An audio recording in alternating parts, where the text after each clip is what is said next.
አሰላሙ አለይኩም ወራህመቱላሂ ወበረካቱሁ። እየተከበራችሁ ውድ የዩቱብ ጓደኞቼ እንዴት ናችሁ? ሰላም ሰላም ብያለሁኝ።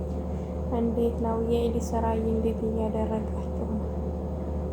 እኛ ኢድ ከከተማ ወደ ገጠር ሄደናል እንደምታዩት።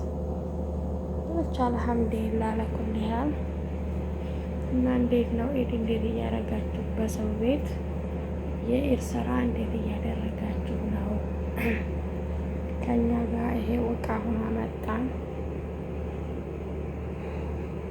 ከተማ ነበር ያለ ነው። 2 ቤት ነው ያላቸው። ወላሂ ድከማ ላይ ስልችት አለኝ። የምታወለ በጣም ነው ድከማ።